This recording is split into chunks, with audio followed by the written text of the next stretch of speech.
सभी future doctors को मेरा नमस्कार। स्वागत है आप सभी का एसआरपी फ्री नॉलेज चैनल पर। आज हम लोग करेंगे नए सीरीज का स्टार्टिंग, जिसका नाम है एनसीईआरटी कीड़ा। एनसीईआरटी कीड़ा का क्या मतलब है कि हम लोग एनसीईआरटी की लाइन बाय लाइन अंदर तक जाकर उसको समझेंगे, उसको एक्सप्लेन करने की कोशिश करेंगे और समझ समझ के एनसीईआरटी को पढ़ना सीखेंगे। ठीक है, तो आइए शुरू करते हैं एनसीईआरटी कीड़ा नाम की सीरीज को। और इसमें हम फिजियोलॉजी का जो है पहला चैप्टर पढ़ने जा रहे हैं, जिसका नाम है स्ट्रक्चरल ऑर्गेनाइजेशन इन एनिमल, जिसका क्वेश्चन जो है आपको पहले से ही मिल रहा है क्वेश्चन पीएचडी के नाम से, क्वेश्चन पीएचडी इन बायोलॉजी। आप जब यूट्यूब में जाएंगे प्लेलिस्ट में, वहाँ पे आपको मिल जाएगा क्वेश्चन पीएचडी इन बायोलॉजी। वहाँ से आप क्वेश्चन की प्रैक्टिस कर सकते हैं और यहाँ से लाइन बाय लाइन समझ सकते हैं। एनसीईआरटी कीड़ा वाले प्लेलिस्ट में जाके आपको एनसीईआरटी नहीं समझ में आ रही तो एनसीईआरटी समझ के और लाइन बाय लाइन जहाँ से भी हम एक एक लाइन पढ़ाएंगे वहाँ से क्वेश्चन जहाँ से बन सकता था हमने बना के डाला है। कहाँ पे? क्वेश्चन पीएचडी इन बायोलॉजी, है ना। वहाँ से जाके प्लेलिस्ट से आप क्वेश्चन प्रैक्टिस कर सकते हैं और यहाँ एनसीईआरटी कीड़ा सीरीज से आप जो है एनसीईआरटी को समझ सकते हैं। तो चलिए शुरू करते हैं एनसीईआरटी कीड़ा की नई सीरीज को। चलिए शुरुआत करते हैं, लाइन बाय लाइन पढ़ेंगे। चलिए, in the preceding chapter you came across a large variety of organism, both unicellular and multicellular of animal kingdom, है ना। इसमें क्या कह रहा है कि in the preceding chapter, preceding chapter का क्या मतलब है? जैसे आपने पिछले चैप्टर में, है ना, पिछले चैप्टर में you came across large variety of organism, आप जो है बहुत ढेर सारे ऑर्गेनिज्म की वैरायटी को, है ना, क्रॉस करके इस चैप्टर में आए, मतलब उनके बारे में पढ़ लिख कर, है ना, जो ढेर सारे वैरायटी है ऑर्गेनिज्म की, है ना, उसको पढ़ लिख कर आप इस चैप्टर में आए हैं। बोथ, दोनों यूनिसेलुलर के बारे में, चाहे वो ऑर्गेनिज्म यूनिसेलुलर रहा हो या मल्टी सेलुलर रहा, दोनों के बारे में जितनी वैरायटियां हैं आप पिछले चैप्टर में पढ़ चुके हैं, है ना। Of the animal kingdom, animal kingdom में, है ना, जो चैप्टर का नाम है एनिमल किंगडम, उसमें आप जो है चाहे वो मल्टी सेलुलर रहा हो या यूनिसेलुलर रहा हो, उसकी जितनी वैरायटियां हैं ऑर्गेनिज्म की, ऑर्गेनिज्म मतलब क्या, कोई जीव है ना, वो यूनिसेलुलर हो यानी एक कोष की हो या मल्टी सेलुलर हो, बहुकोष की हो, है ना, तो उसके जितनी वैरायटियां हैं आप एनिमल किंगडम में पढ़ चुके हैं, जो कि पिछला चैप्टर था, है ना। यही चीज कहा गया है ना, बोथ यूनिसेलुलर हो, है ना, या मल्टी सेलुलर हो, दोनों के बारे में आप पढ़ चुके हैं किसमें, एनिमल किंगडम में, है ना, उनके वैरायटियों के बारे में। चलिए आगे बढ़ते हैं। इन यूनिसेलुलर ऑर्गेनिज्म, अब यूनिसेलुलर की बात कर रहा है कि यूनिसेलुलर ऑर्गेनिज्म है कोई, है ना, यूनिसेलुलर ऑर्गेनिज्म है, ठीक, यूनिसेलुलर ऑर्गेनिज्म है, उसके बारे में क्या कहा है, ऑल फंक्शन, कितने, सभी फंक्शंस, सभी फंक्शंस लाइक डाइजेशन, है ना, रिस्पायरेशन या रिप्रोडक्शन, है ना, जो शरीर की सारी प्रक्रियाएं होती हैं, जैसे डाइजेशन हो गया, रिस्पायरेशन, डाइजेशन का मतलब क्या, आप खाना पीना खाएंगे, जो कि बहुत जरूरी प्रोसेस क्या है इस समय, मेनली 3 प्रोसेस जो है बहुत जरूरी होते हैं, डाइजेशन, रिस्पायरेशन, रिप्रोडक्शन, ना। रिप्रोडक्शन होता है अपने प्रोजेनी को आगे बढ़ाने के लिए, है ना। अगर आप रिप्रोडक्शन नहीं करते हैं या आप रिप्रोड्यूस नहीं करते हैं ऑर्गेनिज्म को, तो आपकी जो प्रोजेनी है वहीं पे विलुप्त होने लगेगी। रिप्रोडक्शन ऐसा प्रोसेस जिससे आप अपनी प्रोजेनी को आगे बढ़ाते हैं, अपने वंशज को आगे बढ़ाते हैं।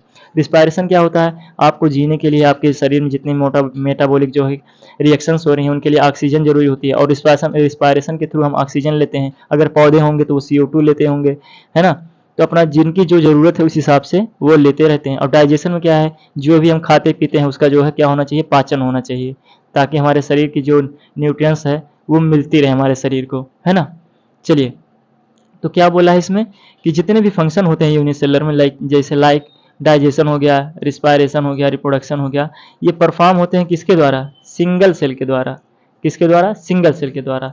अब ये क्वेश्चन आपको वहाँ पे मिलेगा, क्वेश्चन पीएचडी विद बायोलॉजी में, है ना। वहाँ पे जब आप प्लेलिस्ट में जाएंगे तो यहाँ से भी क्वेश्चन उठा गया है ना, वहाँ पे उठाया गया क्वेश्चन, आप जब उसे पढ़ेंगे तो समझ में आएगा।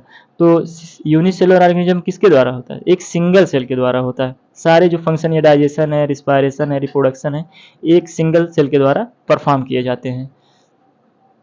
In the complex body of multicellular, अब देखिए, अब जैसे कॉम्प्लेक्स बॉडी की बात हो गई, ये तो मान लीजिए एक सिंपल, मान लीजिए यूनिसेलुलर है तो सिंपल ही है ना। यूनिसेलुलर जो ऑर्गेनिज्म है उनमें तो सारा फंक्शन हो गया एक ही सेल से, लेकिन अब कॉम्प्लेक्स बॉडी की जो बात हो रही है, जैसे मल्टीसेलुलर एनिमल, सेम जो सेम बेसिक फंक्शन है, ये सब बेसिक फंक्शन है। कौन कौन से? अभी पूछ सकता है कि जो जीवों की जो बेसिक फंक्शन क्या होता है, ये क्वेश्चन इसमें नहीं पढ़ा है लेकिन हम इसको डालेंगे।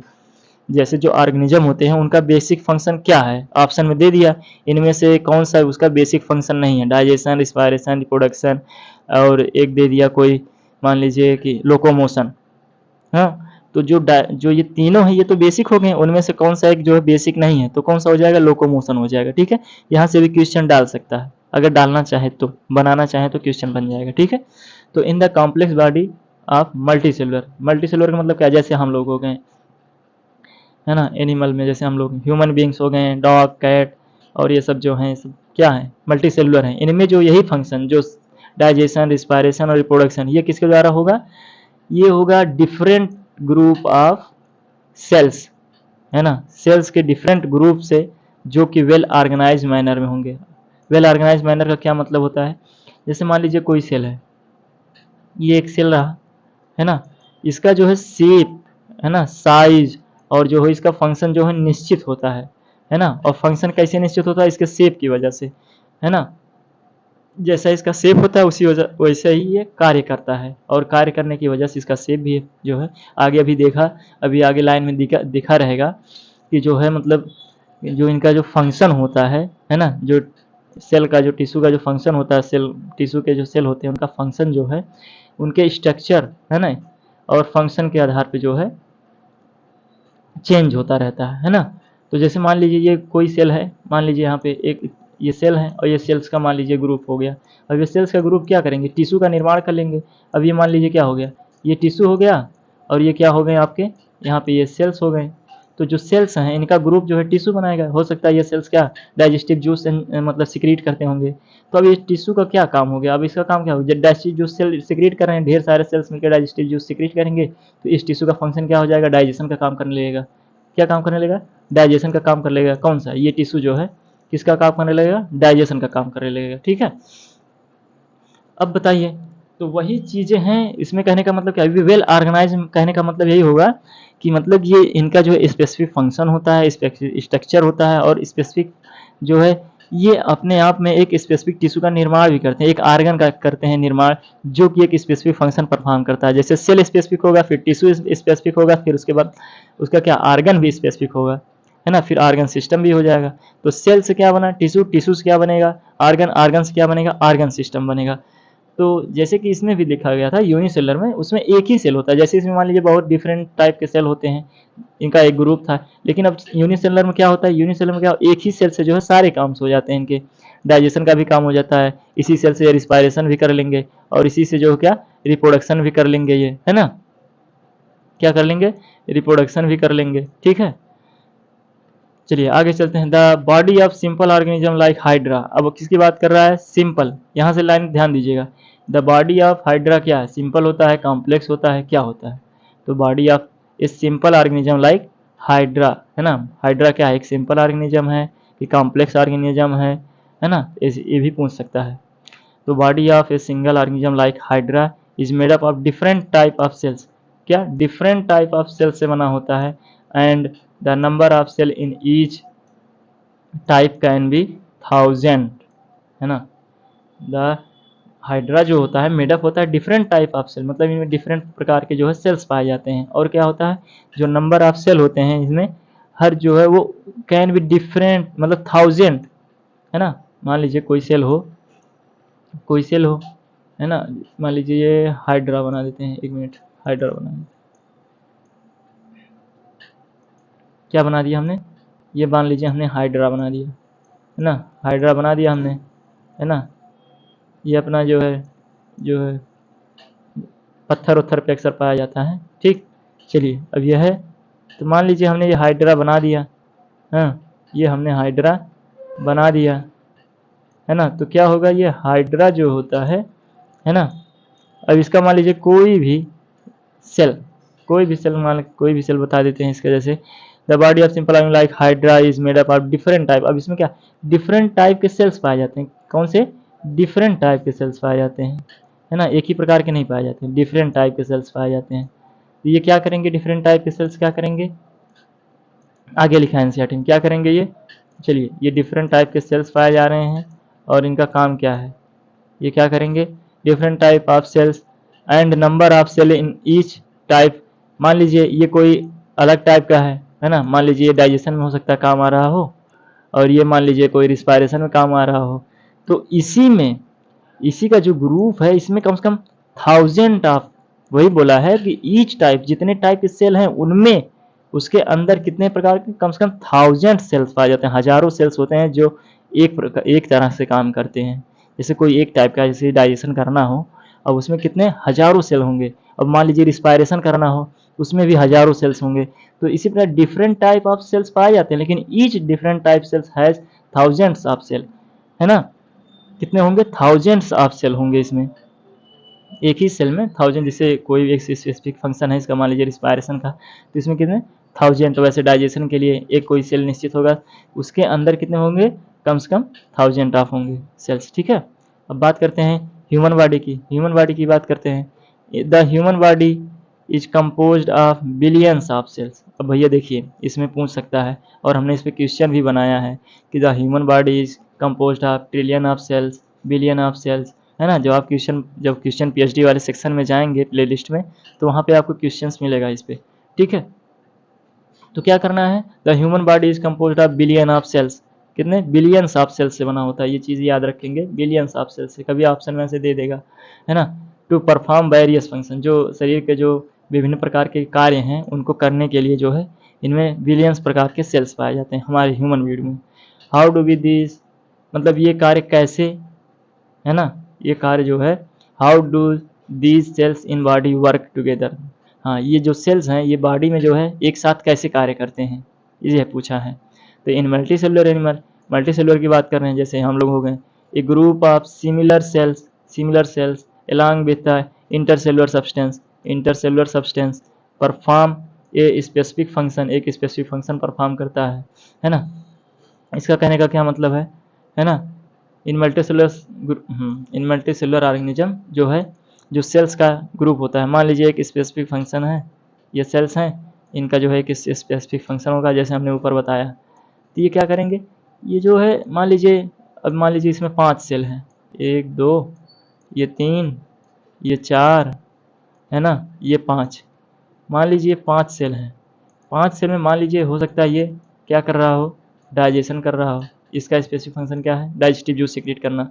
ये पता लगा हो सकता है क्या कर रहा हो, जो है टेस्टिस की डेवलपमेंट हो सकता है कार्य करता हो, है ना। और ये हो सकता है रिस्पायरेशन में काम आ रहा हो, किसमें, रिस्पायरेशन में काम आ रहा हो। और ये हो सकता है कि जो है कोई हार्मोन सीक्रेट कर रहा हो, ठीक। और ये वाले मान लीजिए आपका ब्रेन सेल के लिए है, कोई ब्रेन में जो है कोई पार्ट बनाना उसके लिए सेल है। तो इसमें कहा क्या है इस लाइन में, यही कहा है, in multicellular animal a group of similar cell along with intercellular, a group of similar cell.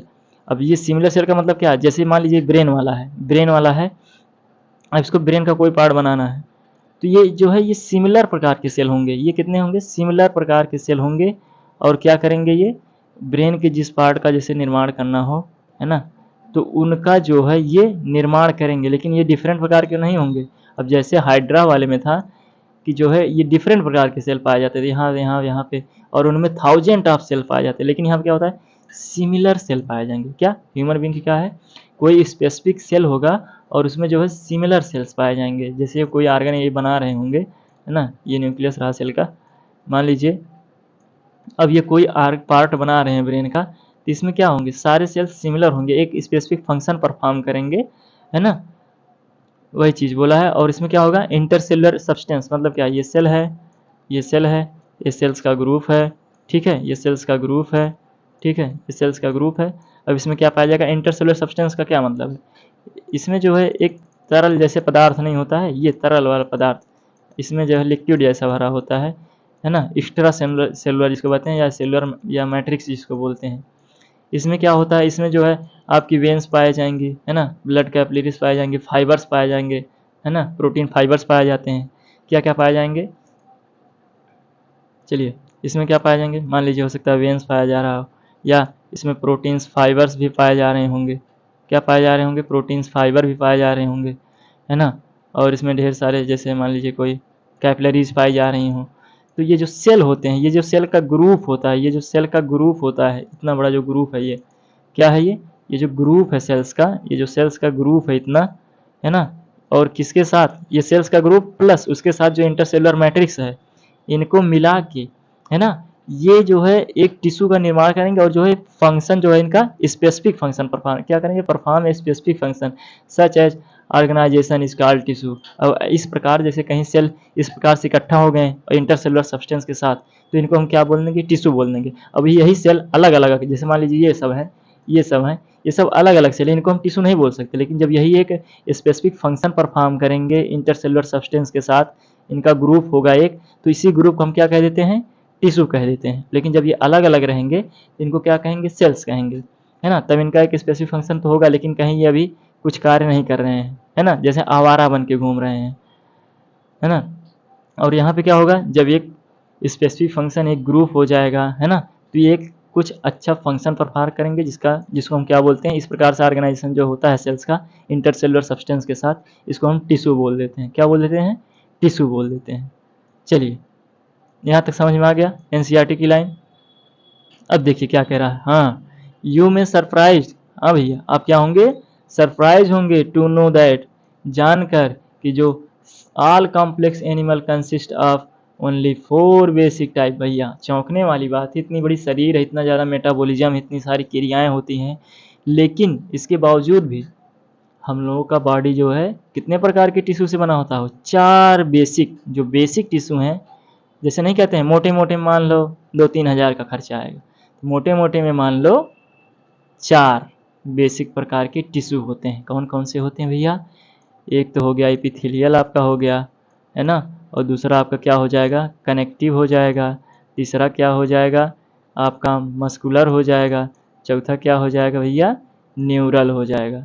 तो मेन यही 4 बेसिक टिश्यू हैं। कितने हैं? यही 4 बेसिक टिश्यू हैं मेन। एपिथेलियल हो गया, कनेक्टिव हो गया, मस्कुलर हो गया, न्यूरल हो गया। ठीक, चलिए, these tissue are organized in a specific proportion and pattern to form an organ like stomach, lungs, heart, kidney। अब इनका कहने का क्या मतलब है? मान लीजिए ये कौन सा है? कोई ऑर्गन हम बना देते हैं। चलिए मान लीजिए हम ये स्टमक बना लेते हैं। क्या बना देते हैं हम?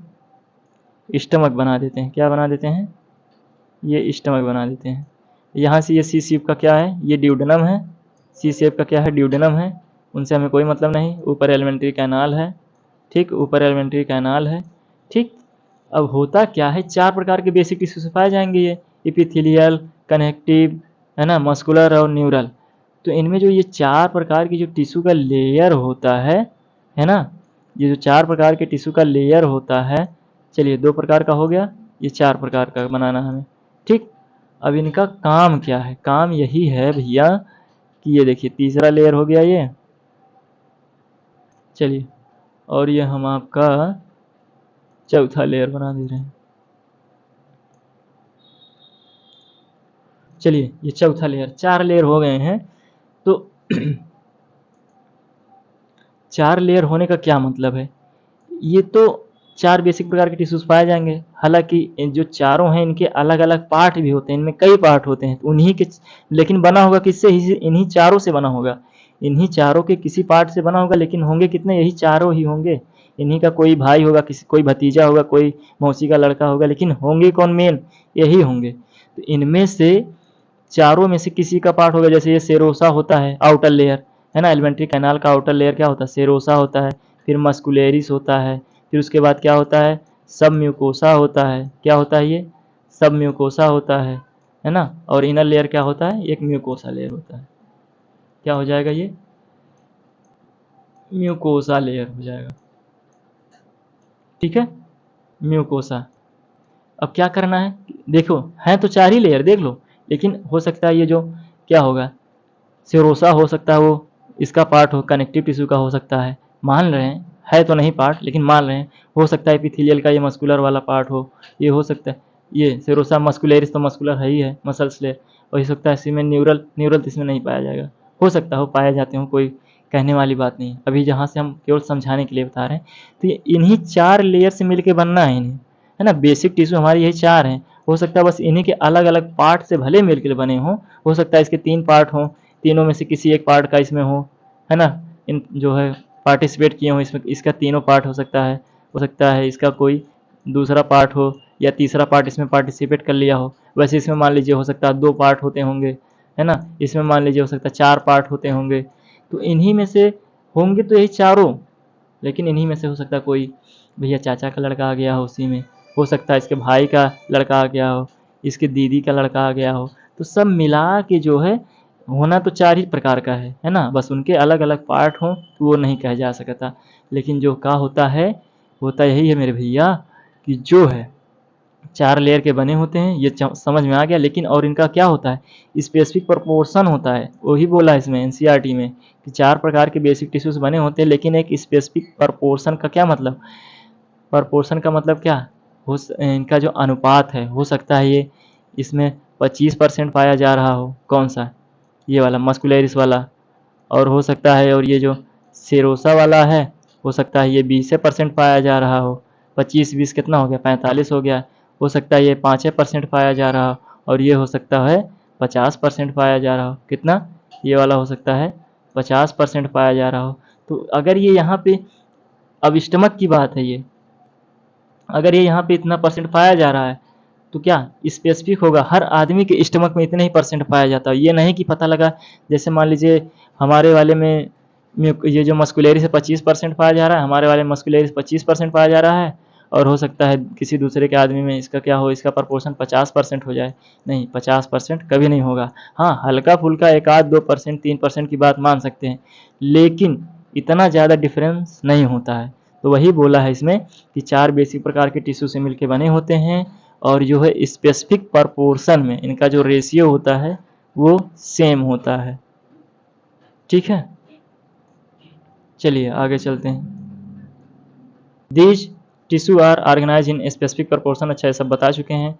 Organ to form the like क्या, stomach, lungs, heart and kidney. अब यही जैसे हमने यही बताया था, यही चीज़ हमने बताया था कि अब ये स्पेसिफिक प्रपोर्शन में जो है होके क्या किसी एक ऑर्गन का निर्माण करेंगे। टिश्यू जो है एक स्पेसिफिक प्रपोर्शन में होके 20% सेरोसा पाया जा रहा है, 25% मस्कुलरिस पाया जा रहा है। ये कोई डाटा हम नहीं दे रहे हैं, बस एक समझाने के लिए बता रहे हैं। इसका डाटा अलग है, जैसे हम यहाँ पे केवल समझाने के लिए डाटा बता रहे हैं कि मान लीजिए कि सेरोसा जो है 20% पाई जा रही है, मस्कुलरिस 25% पाया जा रहा है, सब म्यूकोसा 5% पाया जा रहा है, और म्यूकोसा जो है 50% पाया जा रहा है। तो ये जो स्पेसिफिक प्रपोर्शन में मिल के ये एक आर्गन का निर्माण करते हैं। अब ये स्टमक तो एक आर्गन ही तो है, आर्गन ही तो है एक स्टमक। स्टमक क्या है, एक आर्गन ही तो है। स्टमक क्या है, एक आर्गन है, ठीक है। जो अब उसके आगे क्या करेगा, वो डाइजेशन का जो है कार्य करता है, फंक्शन। वही कहा है कि जब लाइक स्टमक, जैसे स्टमक का फॉर्म कर दिया वैसे लंग्स भी बनाएंगे, हार्ट भी बनाएंगे एक स्पेसिफिक प्रपोर्शन में, किडनी बनाएंगे। व्हेन 2 और more organism perform a common function by their the physical and chemical interaction they together form a organ system like digestive system. अब जैसे ये तो चलिए ठीक है, ऑर्गन का निर्माण तो कर दिया इन्होंने। अब ये कहा है कि ये जो ऑर्गन है, अब ये फिजिकली और जो है केमिकली क्या होंगे, कनेक्टेड होंगे। कैसे कनेक्टेड होंगे बता रहे हैं। मान लीजिए आपका स्टमक रहा, ठीक, स्टमक रहा, और यहाँ से आपका ये ड्यूडेनम वाला पोर्शन हो गया। कौन सा पोर्शन हो गया, ड्यूडेनम वाला पोर्शन हो गया। अब मान लीजिए यहाँ पे आपका क्या रहेगा, यहाँ पे ये पैंक्रियाज, पैंक्रियाज देखते हैं ना, बिल्कुल पत्ती जैसा स्ट्रक्चर होता है, ठीक, रफली स्ट्रक्चर बना रहे हैं, ठीक है। मान लीजिए ये पैंक्रियाज है। अब ये ड्यूडेनम से जुड़ा है, अगर ड्यूडेनम से जुड़ा है तो ये एक, इसके द्वारा एक डक्ट होता है, ये डक्ट। अब ये डक्ट इसी में जाके खुलेगा। अब ये खुलेगा क्या, ये जो केमिकल सिक्रीट करेगा जो है पैंक्रियाज, वो केमिकली इंटरेक्ट हो रहा है कि नहीं इससे। जो ड्यूडेनम है, ये ड्यूडेनम है, ड्यूडेनम से जो है ये केमिकली कनेक्ट तो हो ही रहा है, साथ में फिजिकली भी देखो इसी से आके जुड़ा है, ये डक्टों द्वारा जो जाके जुड़ा है वो फिजिकली कनेक्शन हो गया।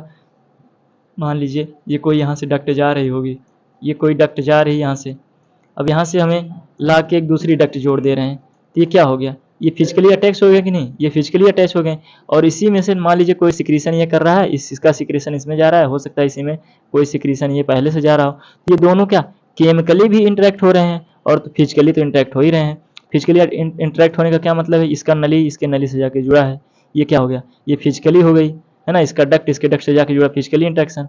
और जो इसमें केमिकल सिक्रीट हो रहे हैं, ये जो है केमिकल क्या कर रहे हैं, ये केमिकली इंटरेक्ट हो रहे हैं, मतलब केमिकली और फिजिकली इंटरेक्ट होकर एक सिस्टम का निर्माण करते हैं। जैसे इसमें एग्जाम्पल दिया डाइजेस्टिव सिस्टम।